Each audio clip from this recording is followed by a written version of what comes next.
ஓம் சாய்ராம். என் அன்பு செல்லமே, என்னுடைய அழகான தங்கமே, உன்னுடைய மனதுக்குள் எவ்வளவு பெரிய வலி வேதனைகள் ரணங்கள் இருக்கிறது என்பது எனக்கு தெரியும். எனக்கு தெரியாமல் அல்ல, உன்னுடைய மனதுக்குள் 1000 விதமான கஷ்டங்கள் இருக்கிறது.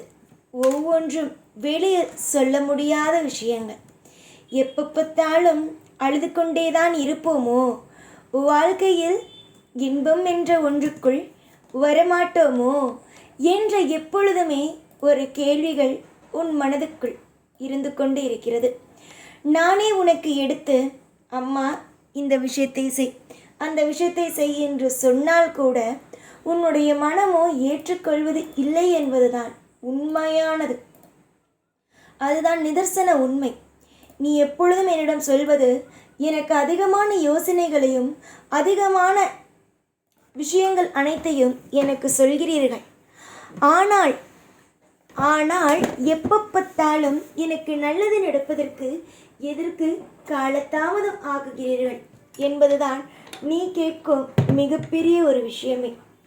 அம்மா, நான் உனக்கு ஒரு விஷயத்தை சொல்லிக் கொடுக்கிறேன், ஆனால் அதை நடப்பதற்கு கொஞ்சம் காலதாமதம் ஆக்குகிறேன் என்றால் அதற்கு முக்கியமான விஷயம் என்ன தெரியுமா? மிகப்பெரிய ஒரு முக்கியமான விஷயம் ஒன்றே ஒன்றுதான். என்னுடைய பிள்ளையை சொல்லி கொடுத்து விட்டேன். என்னுடைய பிள்ளைக்கு எப்படி எப்படி இருக்க வேண்டும், என்னென்ன விஷயங்களை செய்ய வேண்டும் என்ற அனைத்து விஷயத்தையும் சொல்லிக் கொடுத்து விட்டேன். இனிமேல் என்னுடைய பிள்ளையாகத்தான் வளர வேண்டும். நான் உனக்கு உதவினேன் என்பது இல்லாமல், நான் என்னுடைய சாய் என்னை இப்படி மாற்றினார், அப்படி மாற்றினார், எனக்கு சாய் யோசனைகளை கொடுத்தார். என்னுடைய சாய் எனக்கு நல்ல நல்ல விஷயங்களை காட்டினார். ஆனால் அதை நான் எடுத்துக்கொண்டு இப்பொழுது மேலே ஏறிக்கொண்டே இருக்கிறேன். நானாகத்தான் எல்லா விஷயத்திலேயும் முன்னுக்கு வந்தேன் என்று நீ தலை நிமிர்ந்து சொல்ல வேண்டும் என்பதற்காகத்தான் எப்பொழுதுமே உனக்கு யோசனைகளை மட்டும் கொடுத்து, உனக்கு வழிகளை, இந்த வழியில போ, அந்த வழியில போன என்று சொல்லி கொடுத்து, உன்னை சில கஷ்டங்களையும் சில தடைகளையுமே கொடுத்து நீயாக முன்னுக்கு வரும் அளவுக்கு உன்னை நான் வாழ வைத்து கொண்டு இருக்கிறேன்.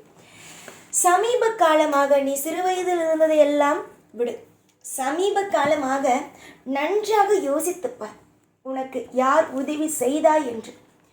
உன்னுடைய உறவுகளும் இல்லை என்றால் உனக்கு நன்றாக உன்னுடைய வாழ்க்கையில் ஒவ்வொரு விஷயத்திலேயும் நான் உனக்கு வழியை காட்டுவேன். இந்த பக்கம் செல், அந்த பக்கம் செல், நான் உனக்கு இந்த பக்கத்திலிருந்து உதவி செய்கிறேன் என்று ஒவ்வொரு நிமிஷத்திலும் இருந்து நான் உனக்கு வழிகளை காட்டுவேன். அந்த வழிகளை பிடித்து கொண்டு நீ அந்த பக்கத்திற்கு நல்ல அழகாக செல்ல வேண்டும். இதுதான் உன்னுடைய வேலை. ஆனால் சில நேரத்தில் எப்பொழுதுமே உன்னோடே இருக்க வேண்டும், உனக்கு எல்லா விதத்திலும் உதவியாக இருக்க வேண்டும் என்ற எண்ணமும் எனக்கும் உண்டு. நான் ஒன்றும் கல் அல்ல. உங்களுக்கு பார்ப்பதற்கு நான் கல்லாக இருப்பது போல இருக்கலாம். ஆனால் என்னுடைய மனமானது எப்பொழுதும் தன்னுடைய பிள்ளைகள் அற்புதமாக வாழ வேண்டும் என்பதுதான். புரிந்ததா? அற்புதமாக வாழ வேண்டும் என்பதுதான் என்னுடைய ஆசை. என்னுடைய ஆசைகள் நிச்சயமாகவே நடக்கும். உன்னுடைய ஆசைகளை நடத்தி தரும் இந்த சாய்க்கு சாயுடைய ஆசைகளை நடத்த தெரியாதா என்ன? எனக்கு தெரியும் அம்மா. யோசித்து யோசித்து ஒவ்வொரு முடிவையும் அழகாக நகர்த்தி கொண்டு இருக்கும் எனக்கு அடுத்தடுத்து உன் வாழ்க்கையில் என்னென்ன விஷயங்களை செய்ய வேண்டும் என்பதும் எனக்கு தெரியும். இப்பொழுது இருக்கும் எதையும் வைத்து வாழ்க்கையை தீர்மானிக்க வேண்டாம். இப்பொழுது இருக்கும் எதையும் வைத்து வாழ்க்கையை தீர்மானித்தீர்களானால் நீங்கள்தான் தவறான பாதைக்கு செல்வீர்கள். இப்பொழுது உங்களுடைய வாழ்க்கையில் பண கஷ்டமோ மன கஷ்டமோ 1000 கஷ்டங்கள் இருக்கலாம். ஆனால் வாழ்வில் எல்லா வழியிலேயும் காவல் காத்து வழி நடத்துவது எந்த அளவுக்கு திறமையாக உன்னுடைய வாழ்க்கையை கொண்டு வர வேண்டும் என்பது எனக்கு தெரியும். என்னுடைய பிள்ளையை சீரும் சிறப்புமாக அழகாக ஒரு தெளிவான ஒரு பாதையில் அழைத்து சென்று பிடித்தது எல்லாம் பெற்றுத்தர வேண்டும் என்பதும் ஒரு தகப்பனுடைய ஆசையில் ஒன்றுதானே. ஒரு தகப்பனுக்கு ஆசை ஒரு குழந்தை நன்றாக பெற்றெடுக்க வேண்டும். அந்த குழந்தை தவறான வழியில் போகாமல் நல்ல விதமாக படிக்க வேண்டும், நல்லபடியாக ஒரு வேலைக்கு போக வேண்டும், குடும்பத்தை எடுத்து நடத்த வேண்டும், குடும்பத்தை எப்பொழுதும் தலை சிறந்த மற்றவர்களை எல்லாம் விட ஒரு சிறந்த குழந்தையாகவே அமைய வேண்டும்.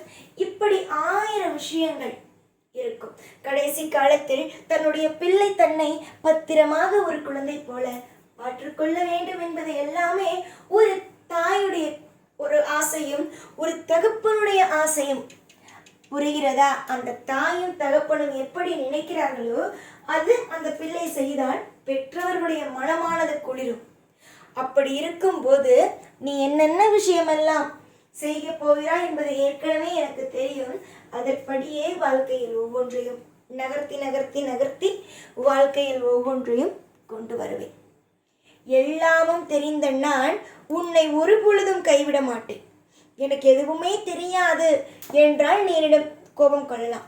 ஆனால் எல்லா விஷயங்களையும் தெரிந்த உன்னை வழிநடத்தும் இந்த சாய் ஆகிய நான் உனக்கு எல்லா விதத்திலும் துணையாகவும் எல்லா விதத்திலும் நேர் பாதையையும் கொடுத்து வாழ வைப்பேன் என்பதை நீ ஆணித்தரமாக நம்பலாம். சிலருக்குத்தான் தெய்வங்கள் சொல்வது புரியாது. ஆனால் உனக்கு தெய்வங்கள் சொல்வது எல்லாம் புரியும் தானே. தெய்வங்கள் சொல்லும் விஷயத்தில் நீ நிச்சயமாகவே ஒவ்வொன்றையும் புரிந்து கொள்ள வேண்டும். அசிரியாக தெய்வம் உனக்கு ஒரு செய்தியை கொண்டு வருகிறது என்றால் நீ புரிந்து கொள்ள வேண்டியது இது நமக்கானதுதான் என்பதை. ஏனென்றால் இங்கு இருக்கும் சிலர் தெய்வம் ஒரு விஷயத்தை சொல்கிறது என்றால் அது அப்படியே நமக்கானது இல்லை என்று விட்டுவிடுகிறார்கள். ஆனால் கடைசியில் யோசிக்கும் பொழுதுதான் அன்று தெய்வம் சொன்னது அது நமக்கானது தானோ என்று காலம் போன காலத்தில் நினைக்கிறார்கள். அதுவே தெய்வம் நன்றாக நீங்கள் இருக்கும் பொழுதே உங்களுக்கு அசரீரியாக சொன்ன விஷயங்களை எல்லாம் மனதில் வைத்துக்கொண்டு வாழ்க்கையில் ஓடுங்கள். தெய்வம் உங்களுக்கு தரும் விஷயத்தை இறுக்கமாக பிடித்து கொள்ளுங்கள். எதுவுமே வாழ்க்கையில் தவறல்ல. நீங்கள் எதையெல்லாம் நினைத்தாலும் அதை கொடுப்பதுதான் ஒரு அம்மா அப்பாவுடைய கடமை. அப்படி இருக்கும் பொழுது நீயோ இந்த சாயுடைய மிகப்பெரிய பக்தன், மிகப்பெரிய ஒரு குழந்தை, உண்மையானவன்.